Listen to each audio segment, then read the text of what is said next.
Je vais vous présenter rapidement l'utilitarisme, qui est une théorie morale. Donc, ce qu'on va faire là, c'est de l'éthique. Alors moi, je suis donc Antonin Broye, je suis actuellement doctorant, en train de terminer ma thèse de philosophie, et je suis également secrétaire général d'Altruisme Efficace France.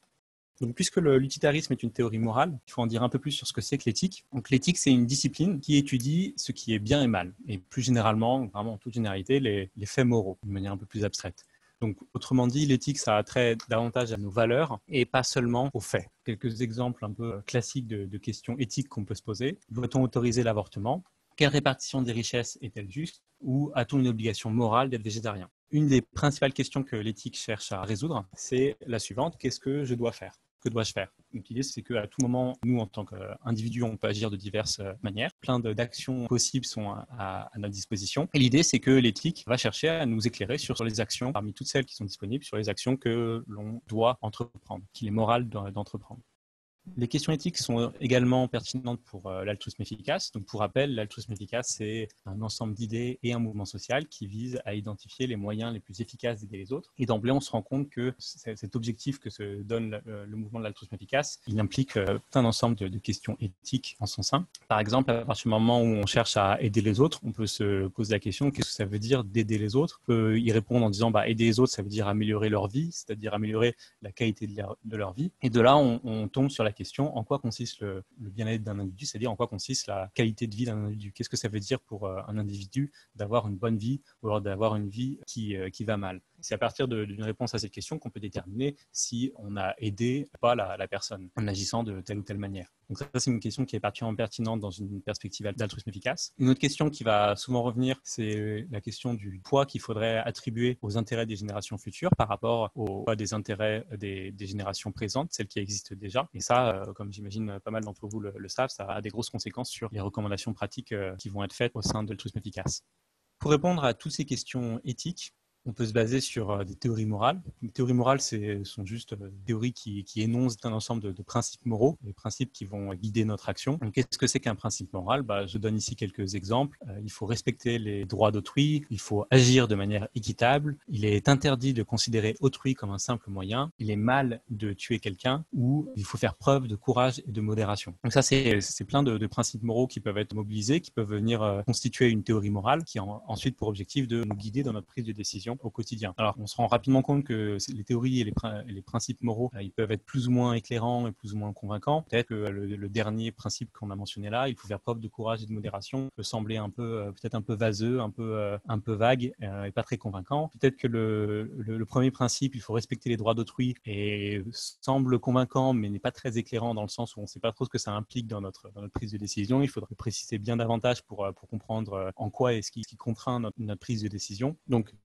voilà, toutes ces théories et ces principes, on peut les évaluer. Notamment, on peut les évaluer sur la base de de ce qu'ils nous recommandent dans des situations particulières, dans des situations spécifiques. C'est-à-dire que ces situations spécifiques vont servir de test pour la théorie.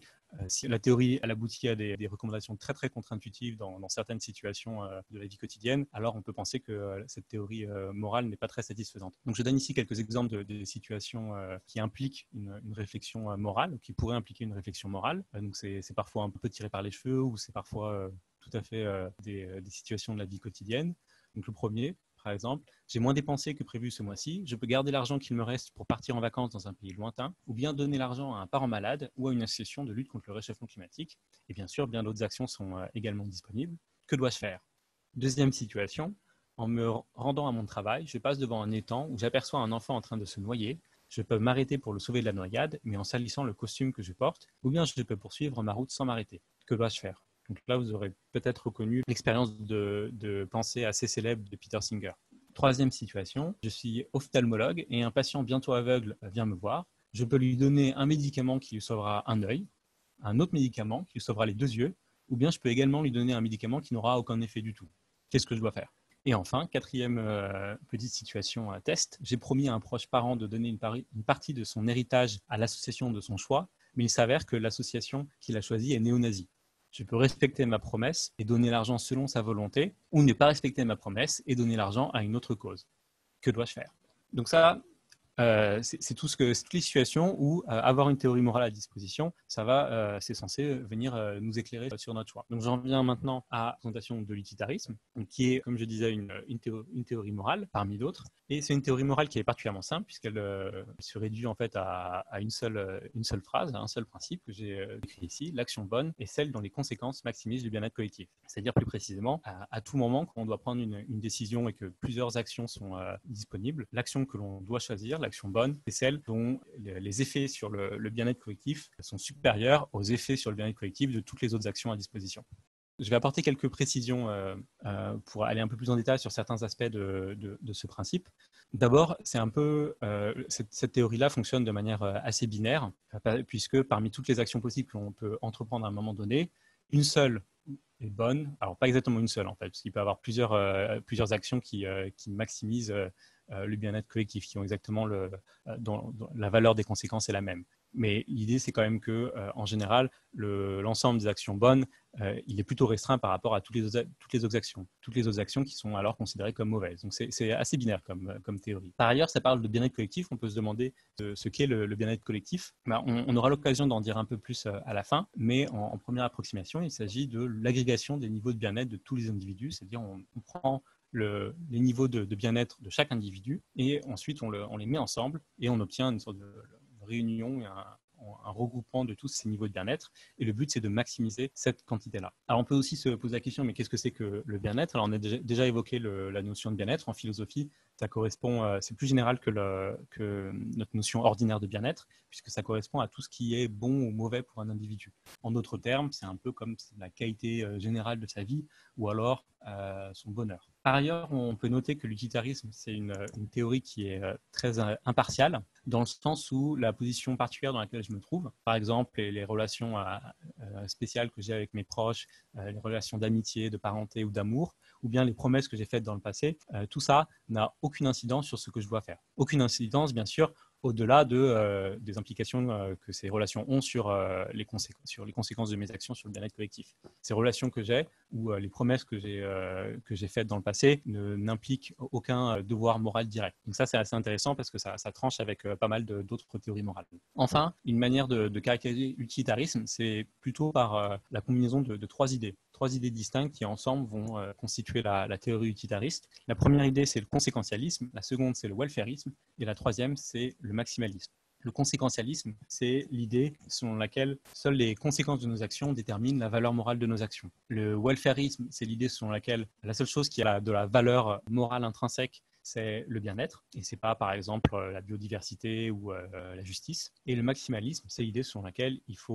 l'action bonne, c'est celle qui maximise la valeur de ses conséquences. Okay, donc on reviendra là-dessus pour voir si ces trois idées sont convaincantes. Mais avant de faire cela, on peut revenir sur les situations morales que j'ai évoquées précédemment et voir ce à quoi aboutit une théorie utilitariste dans ces cas-là.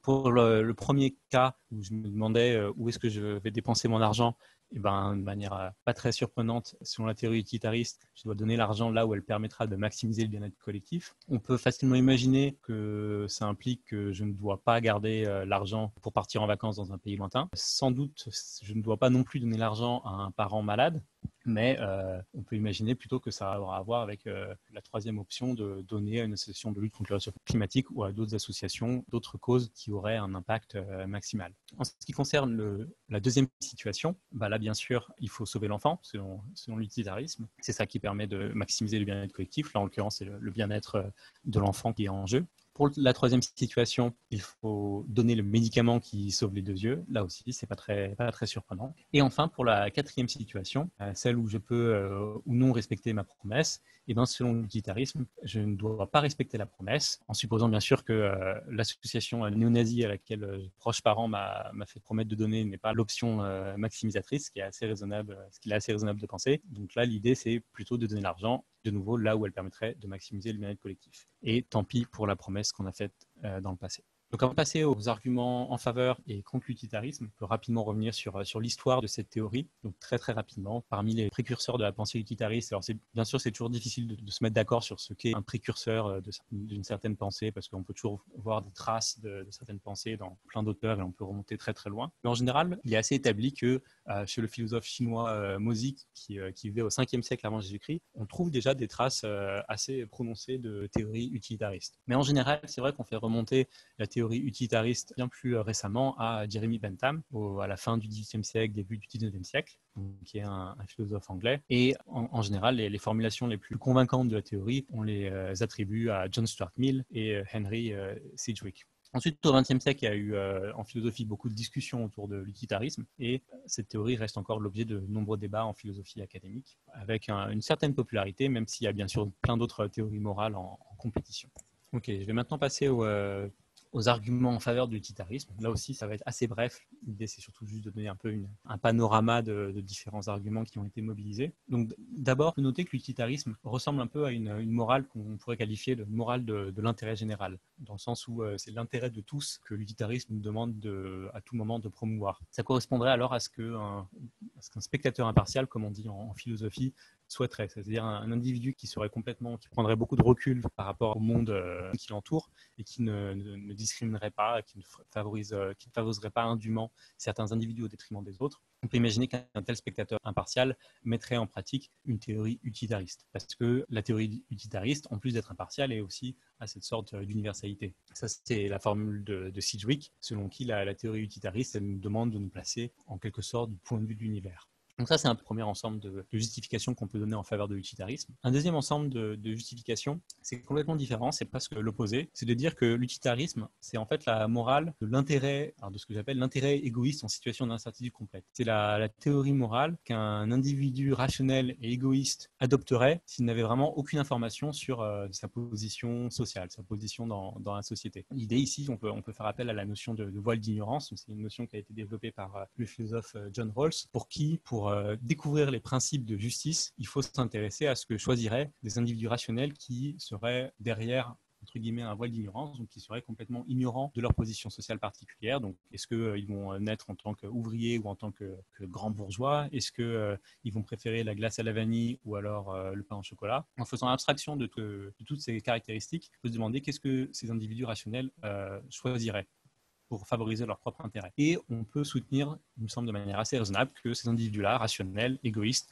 choisiraient l'utilitarisme. Ils préféreraient vivre dans une société qui est régie par des principes utilitaristes. Pourquoi? Eh bien, c'est ce qui permettrait de maximiser la probabilité que leurs intérêts soient bien pris en compte et la probabilité qu'ils aient donc une qualité de vie élevée. Donc ça, c'est un deuxième type de justification. Comme je disais, l'utilitarisme, ça peut être considéré comme se décomposant en trois composantes, le conséquentialisme, le welfarisme et le maximalisme. Et on peut argumenter que ces trois composantes, ces trois idées sont assez convaincantes, prises séparément. Et donc, si elles sont toutes les trois convaincantes, prises séparément, et ben, ensemble, elles forment une théorie très convaincante, l'utilitarisme. Alors, le conséquentialisme, c'est en effet assez intuitif. C'est l'idée selon laquelle le statut moral d'une action dépend seulement de ses conséquences. Ça implique par exemple quand on dit que le meurtre c'est mal, et ben on dit ça parce que tuer quelqu'un ça a des conséquences négatives sur cette personne, parce que la personne elle est morte, et ça a des conséquences également négatives par exemple pour proche de cette personne. Donc on a quand même pas mal d'intuitions conséquentialistes. Ce qui fait qu'une action est bonne ou mauvaise, c'est la valeur de ses conséquences. Le welfarisme, l'idée que seul le bien-être a de la valeur morale intrinsèque, est également assez convaincant. Si on voulait s'opposer au welfarisme, on pourrait par exemple défendre l'idée que quelque chose comme la biodiversité, ou la valeur artistique, l'art, la valeur esthétique, ont une valeur intrinsèque. Mais c'est quand même relativement convaincant de dire que seul le bien-être a une valeur morale intrinsèque et non instrumentale. Donc en soi, c'est seulement la qualité de vie des individus qui compte. Peut-être que la biodiversité ou la valeur esthétique ont de la valeur, mais c'est seulement de la valeur instrumentale qui sert comme moyen pour faire advenir la valeur intrinsèque qu'est le bien-être. Et enfin, le maximalisme. Là aussi, l'idée est assez intuitive. Pour preuve, on peut revenir à la troisième situation, celle de l'ophtalmologue, parce que là, en fait, c'est un peu une application du principe maximaliste. Si on ne se souciait pas du maximalisme, on pourrait imaginer que le fait pour l'ophtalmologue de donner le médicament qui sauve au patient seulement un œil, bah, c'est plutôt satisfaisant. L'ophtalmologue, il se montre bienfaisant, il se montre altruiste parce qu'il aide effectivement le patient qui est venu le voir. Donc, il n'y aura pas de problème. Ce qui fait qu'il y a un problème, c'est bien qu'on a un peu une intuition maximaliste. À partir du moment où l'ophtalmologue peut lui sauver les deux yeux et pas seulement un œil, eh ben, il faut qu'il lui sauve les deux yeux. Donc ça, c'est une application un peu directe du principe de maximalisme. Par ailleurs, historiquement, il semblerait qu'on se soit progressivement orienté ou rapproché au fil des années d'une éthique utilitariste, de manière générale dans le monde. Pourquoi ? Parce que d'abord, le bien-être semble de plus en plus être considéré comme une valeur clé. Maintenant, on ne se préoccupe plus vraiment de respecter la loi imposée par exemple par un dieu. On considère que ce qui a de la valeur, c'est plutôt de favoriser les intérêts des individus, leur bien-être. Par ailleurs, on s'est de plus en plus orienté vers une idée d'impartialité, l'idée de ne pas discriminer de manière non justifiée. Donc, derrière, par exemple, il y a l'idée des droits universels. On peut imaginer que l'idée de droit universel, c'est un pas dans la direction d'une plus grande impartialité, de même que la fin de l'esclavage et du coup la lutte contre le racisme, ou également le mouvement vers l'égalité homme-femme, et plus récemment la prise en compte des intérêts des animaux non humains. Tout ça, ça va un peu dans la même direction, d'être de plus en plus impartial, de plus en plus universaliste. Et enfin, un dernier argument en faveur de l'utilitarisme, qui est un argument formel en un sens, puisque selon cet argument, l'utilitarisme serait une théorie qui est particulièrement simple. En effet, comme on l'a vu, elle tient en une seule phrase, donc elle est plutôt, en quelque sorte, elle est plutôt jolie. Et par ailleurs, elle est très cohérente. Du fait de cette simplicité, c'est assez difficile de trouver une contradiction dans la théorie utilitariste. Et enfin, elle est complète. Alors complète dans le sens où, en quelque sorte, elle donne une réponse à tous les problèmes moraux auxquels on est confronté. Parce qu'elle est tellement simple qu'elle donne à chaque fois une réponse. Il suffit à chaque fois, pour chaque problème moral auquel on est confronté, il suffit de voir pour chaque action à notre disposition quel est le bien-être collectif qui résulte de cette action. Donc l'utilitarisme permet bien de répondre en quelque sorte à toutes les situations morales dans lesquelles on peut se trouver. Ok, je passe à présent aux arguments contre l'utilitarisme. Donc cette fois-ci, c'est en 2 diapositives. Il y a 4 arguments principaux contre l'utilitarisme. Le premier, c'est que l'utilitarisme serait une théorie qui serait trop exigeante, elle demanderait trop des individus. Et c'est problématique parce que la morale ne devrait pas nous imposer de dédier notre vie aux autres.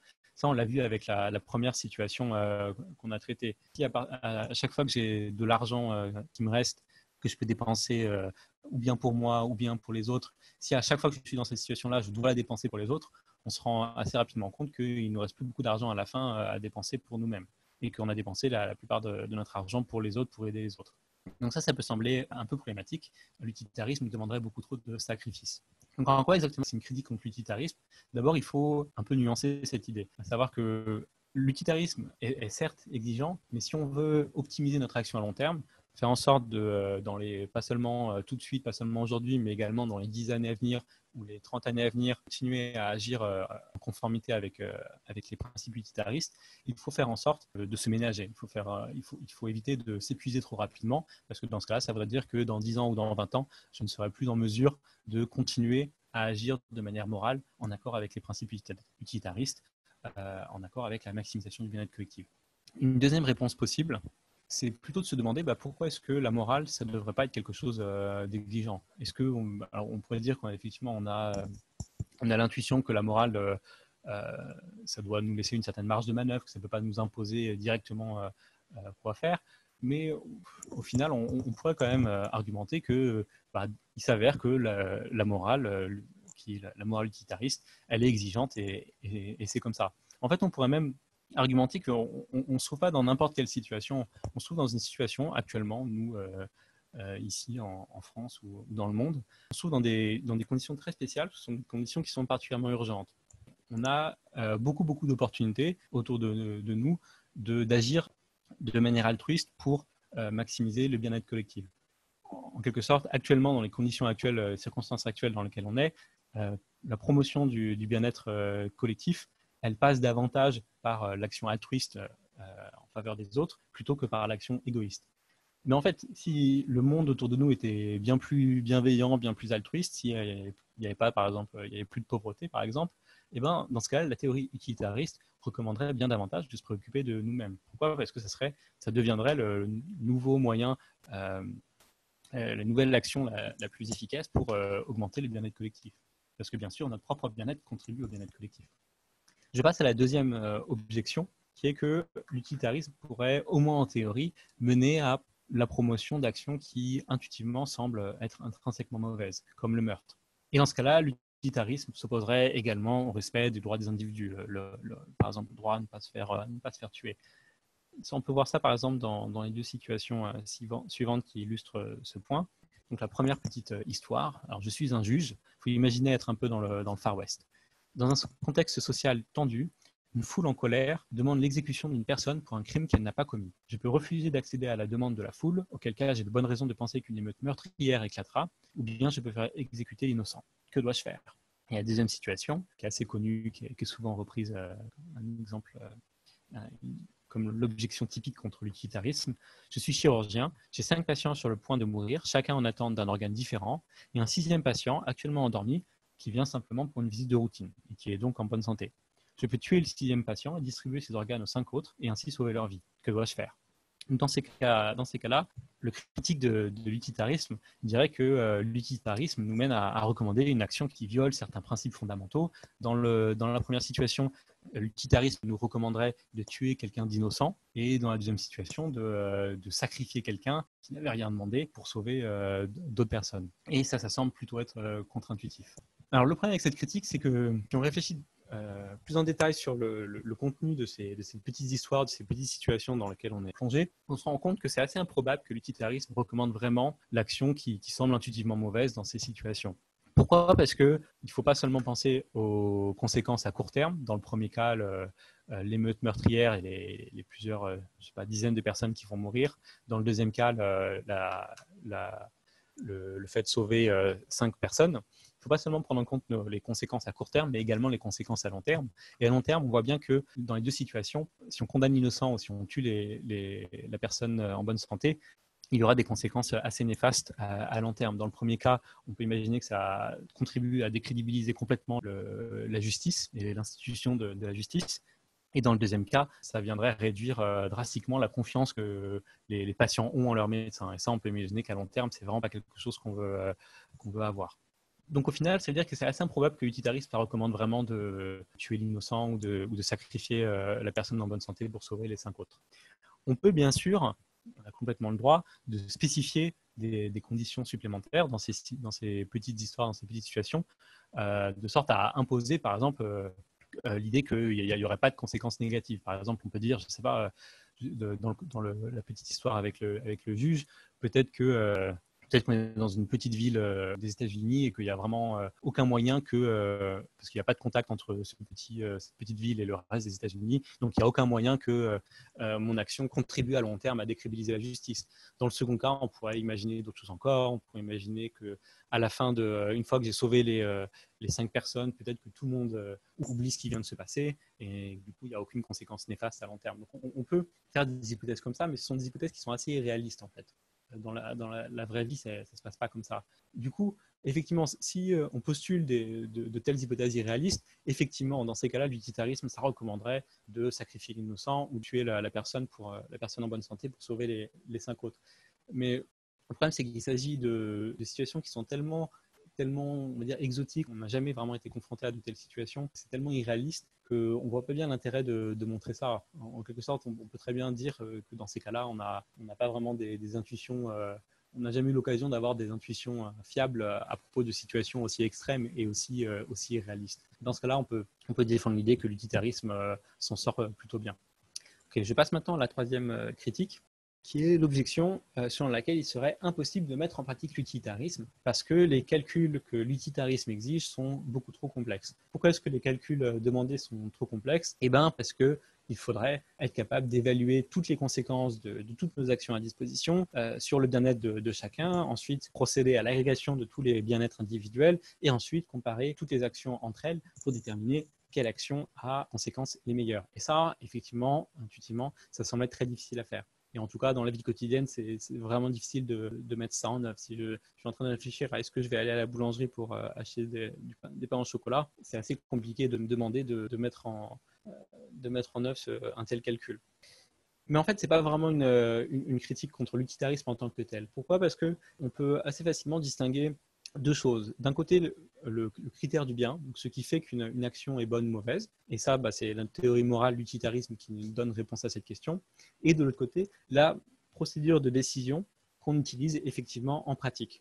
Et on peut très bien imaginer que les deux ne se recoupent pas forcément dans le sens où c'est pas parce qu'on a un critère du bien qui requiert d'agréger les bien-être, de faire des calculs assez complexes, que la procédure de décision qu'on va utiliser en pratique dans la vie quotidienne fait de même. On pourrait très bien imaginer à la place utiliser plutôt toute une série d'heuristiques, c'est-à-dire de raisonnements qui sont rapides à mettre en œuvre et qui nous permettent d'obtenir de parvenir à une recommandation de manière assez rapide et assez satisfaisante. Dans ce cas-là, ça ne requerrait pas d'effectuer des calculs complexes. Donc en fait, cette objection, elle est généralement considérée comme pas très pertinente, mais elle est souvent donnée. Du coup, c'est important de pouvoir y répondre. Et donc, j'aborde la quatrième argument contre l'utilitarisme, qui a à voir avec les inégalités. L'idée, c'est que l'utilitarisme pourrait, là aussi, en théorie, en principe, mener à des répartitions très inégales de bien-être. Pourquoi ? Parce que, comme on l'a vu, seul compte l'agrégation totale de bien-être. On prend toutes les quantités de bien-être et on les met ensemble. Ça veut dire qu'on ignore, en fait, en faisant ça, la manière dont le bien-être est réparti parmi les individus. Ça veut dire qu'on pourrait imaginer que si l'utilitarisme est neutre ou est indifférent entre une situation où on donne 10 unités de bonheur à quelqu'un qui est déjà très très heureux et à une autre situation où on donne 10 unités de bonheur supplémentaires à une personne qui est très malheureuse. Alors qu'intuitivement, on pourrait imaginer c'est mieux dans ces cas-là de donner à la personne qui est très malheureuse. Pourquoi ? Parce qu'elle est très malheureuse. Et ça, l'utilitarisme s'oppose à cette idée. Alors, il y a un peu une variante de cette objection qui nous est donnée par Scanlon et qui est un peu plus extrême. Donc Scanlon, il nous invite à imaginer en fait qu'on est pendant un match, on va dire la finale de la Coupe du Monde de foot, et on se trouve dans la salle de transmission de la station qui émet le match de football et qui diffuse le match de football dans le monde entier. Et on suppose qu'il y a quelqu'un qui travaille à cet endroit-là qui s'appelle Jones. Et maintenant, Scanlon nous dit, supposez que Jones a eu un accident dans la salle de transmission donc de cette station de télévision. L'équipement électrique est tombé sur son bras et on ne peut pas le secourir sans éteindre le transmetteur pendant 15 minutes. Un match de la Coupe du Monde est en cours, regardé par beaucoup de gens, et il ne finit pas avant 1 heure. La blessure de Jones ne va pas empirer si on attend, mais sa main a été écrasée et il reçoit des décharges électriques très douloureuses. Devrions-nous le secourir maintenant ou attendre jusqu'à ce que le match soit fini ? Est-ce que la bonne chose à faire dépend de combien de gens regardent le match, s'il y en a 1 million, 5 millions ou 100 millions ? Alors là, l'idée, c'est que, effectivement, selon la théorie utilitariste, si il y a un certain nombre de gens qui regardent le match et qui prennent du plaisir au visionnage de ce match, que ce soit 100 000, 10 millions ou 100 millions, le plaisir que prennent ces gens-là, ces téléspectateurs-là, devrait compenser la souffrance qu'endure Jones. Et dans ce cas-là, dans ces cas-là, l'action bonne serait de laisser Jones souffrir encore 1 heure jusqu'à ce que le match soit entièrement fini. Et ça semble plutôt contre-intuitif. Intuitivement, on a plutôt envie de sauver Jones. Et on a envie de sauver Jones, peu importe le nombre de téléspectateurs qui regardent le match. Ça veut dire en fait là qu'on est en train de s'opposer au principe même de l'agrégation. Parce que l'idée qu'on peut agréger les bien-être, qu'on peut agréger les niveaux de bien-être ensemble, ça implique qu'il doit avoir un certain nombre de téléspectateurs et de petites quantités de plaisir qu'ils ressentent qui, pris ensemble, compensent la souffrance de Jones. Si ce n'est pas le cas, alors l'idée même d'agrégation de bien-être, elle ne fonctionne plus. Donc ça, c'est la critique de Scanlon. Alors, quelles sont les réponses face à ces critiques ? Il y a plein de réponses possibles et il y a toute une littérature à ce sujet-là. Simplement, il faut quand même noter que si on rejette l'agrégation, c'est difficile de conserver une théorie qui soit cohérente et qui soit intuitive. On est très rapidement amené à des conclusions qui sont très contre-intuitives à partir du moment où on va essayer de systématiser une théorie qui, comme Scanlon le veut, ne présuppose pas l'agrégation. Ça va être vraiment difficile au niveau théorique. Et j'en ai fini avec les arguments pour et contre l'utilitarisme. Et avant de terminer, plus que quelques diapos, je voulais mentionner les variantes possibles de l'utilitarisme. On a présenté un peu jusqu'à maintenant l'utilitarisme comme une théorie unifiée avec ce principe général qui tient en une seule phrase. En fait, on peut la préciser de plusieurs manières et ça va déboucher sur plusieurs variantes différentes de l'utilitarisme. Des variantes possibles de l'utilitarisme, ce sont celles qui dépendent de la théorie du bien-être qu'on accepte. On a dit que l'utilitarisme, ça cherchait l'action bonne était celle qui maximisait dans ses conséquences le bien-être collectif, mais on a dit aussi qu'il y avait plusieurs théories du bien-être. Et en fonction de la théorie du bien-être qu'on accepte, et ben, par exemple, on va obtenir un utilitarisme hédoniste. Ça, c'est l'utilitarisme qu'on appelle aussi classique, où ce qu'il faut maximiser, c'est simplement la balance positive des plaisirs sur la souffrance, moins la souffrance. Mais on pourrait accepter aussi d'autres théories du bien-être, comme la théorie préférentiste, selon laquelle le bien-être consiste dans la satisfaction de nos préférences. Ou bien on pourrait imaginer qu'il y a une liste de biens et de maux, comme par exemple les relations sociales, la richesse matérielle ou le plaisir.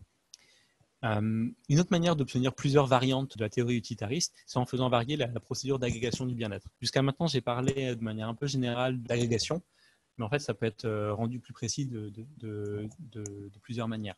La manière un peu standard, c'est ce qu'on appelle le totalisme ou l'utilitarisme total, et ça nous dit que on fait l'addition de tous les niveaux de bien-être individuel. Et c'est comme ça qu'on obtient le bien-être collectif. Une variante, la principale variante, c'est l'utilitarisme de la moyenne, qui nous dit qu'on ne doit pas additionner les niveaux de bien-être individuels, mais il faut plutôt en prendre la moyenne. Et ces deux variantes vont conduire à des résultats assez différents et à des évaluations assez différentes quand la population, dans les conséquences de nos actions, quand la population elle varie. Ça, on pourra en discuter plus en détail dans la discussion qui suit.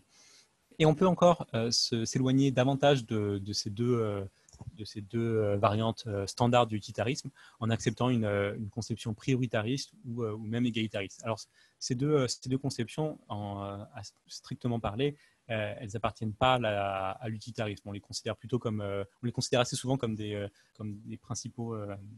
principales concurrentes de la théorie utilitariste, mais en fait, elles sont assez proches de l'esprit de l'utilitarisme. Selon le prioritarisme, par exemple, l'idée c'est qu'on attribue plus de poids au bien-être faible qu'au bien-être élevé. Ça veut dire que si on donnait apporter la même quantité de bien-être à un individu qui a un faible niveau de bien-être est mieux que apporter cette quantité de bien-être à quelqu'un qui a déjà beaucoup de bien-être. Donc l'idée, c'est tout simplement on donne la priorité à ceux qui ont le moins. Et ça nous permet d'apporter une réponse plutôt convaincante aux problèmes qu'on a vus des inégalités. La théorie égalitariste, elle met aussi elle met l'accent sur l'idée que l'égalité, c'est intrinsèquement bon. Et ça permet aussi de rendre compte de l'intuition que les inégalités, c'est mal. Mais la théorie égalitariste, c'est vrai, s'éloigne vraiment encore davantage de l'utilitarisme qu'on considère un peu comme standard. Enfin, la troisième manière de faire varier l'utilitarisme, de faire apparaître plusieurs variantes, c'est en regardant comment le bien-être collectif détermine l'action bonne. Alors la manière standard, c'est celle qui s'appuie sur le maximalisme qu'on a déjà évoqué.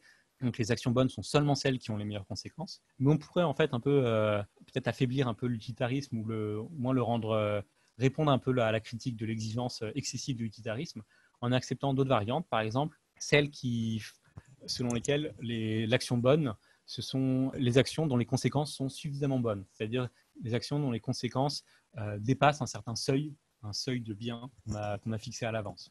Ça, c'est ce qu'on peut appeler, alors c'est un peu une traduction peut-être maladroite de l'anglais, satisfaisantisme. On pourrait aussi également imaginer mettre aussi en balance les sacrifices qui sont demandés de l'individu. Dans ce cas-là, l'idée, ça serait qu'on demande de l'individu qu'il maximise le bien-être collectif, tout en restant dans le cadre d'un budget maximal qu'il alloue à dans ses actions altruistes. Donc l'idée, ce serait qu'on peut pas demander à un individu de se sacrifier au-delà d'un certain niveau spécifique d'effort de sacrifice. Donc dans ce cas-là, il s'agirait de bien spécifier c'est quoi ce niveau d'effort maximal qu'on peut attendre d'un individu.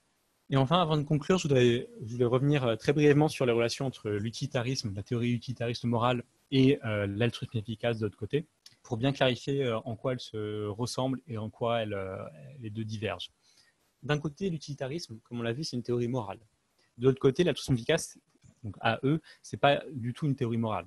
Donc l'altruisme efficace, strictement parlé, ça ne fait pas de prescription morale, et en tant que mouvement social, ça s'efforce plutôt de promouvoir le débat d'idées autour de théories morales diverses, pas seulement utilitaristes. Il est vrai que l'utilitarisme et l'attention efficace partagent un certain nombre d'idées, un peu d'idées centrales, d'idées fortes. Le welfarisme, la volonté d'impartialité ou le maximalisme. Sauf que ça ne veut pas dire que l'attention efficace repose uniquement sur une base utilitariste, ou peut reposer uniquement sur une base utilitariste. En fait, les principes de l'attention efficace sont compatibles avec un grand nombre de théories morales différentes. Pourquoi? Parce que beaucoup de théories morales identifient des idées comme la volonté d'impartialité ou l'altruisme tout simplement comme des principes moraux qui sont assez importants. Alors souvent, ces théories morales pensent qu'il existe d'autres principes moraux importants, peut-être le respect des promesses qu'on a faites, ou alors le fait de ne pas tuer. Mais pour la plupart des théories morales, il est bon d'être altruiste et il est bon également d'être altruiste efficace. Seulement, tous nos devoirs moraux ne reposent pas simplement sur la maximisation du bien-être collectif. Ça, c'est l'idée utilitariste, mais on voit bien que les principes d'action efficace peuvent être mis en compatibilité avec d'autres théories morales. Par exemple, selon les théories éthiques de la vertu, les théories éthiques de la vertu, elles essayent d'identifier des traits de caractère qui seraient considérés comme les traits vertueux, donc les traits moraux, ceux qu'on devrait avoir. On en a mentionné plusieurs au tout début, quand je disais qu'un principe moral était celui de devoir être modéré. Alors, il faut faire preuve de modération et de courage. Mais très souvent, ces théoriciens, aux côtés de la modération ou du courage, ils vont rajouter des traits de caractère comme l'altruisme ou comme la bienveillance, la bienfaisance. Ça veut dire que dans le cadre de ce principe-là, de ce trait de caractère qu'on cherche à avoir de bienfaisance, on peut s'intéresser à la perspective, à la démarche promue par l'altruisme efficace. Donc il n'y a pas de contradiction. Et sur ce, je vais conclure. Alors je proposais plusieurs pistes de discussion, plusieurs questions pour peut-être initier la discussion qui va suivre. J'ai aussi tout en bas ajouté deux ressources qu'on peut consulter si vous voulez, si on veut en savoir plus sur l'utilitarisme. Donc une c'est en français, c'est sur une encyclopédie philosophique en ligne. Une autre c'est un site internet récent qui a été créé notamment par Macaskill, où il présente de manière assez intéressante et assez convaincante la théorie utilitariste. Voilà, merci beaucoup pour votre attention. Et on peut maintenant passer à la phase des questions-réponses si vous avez des questions spécifiques sur...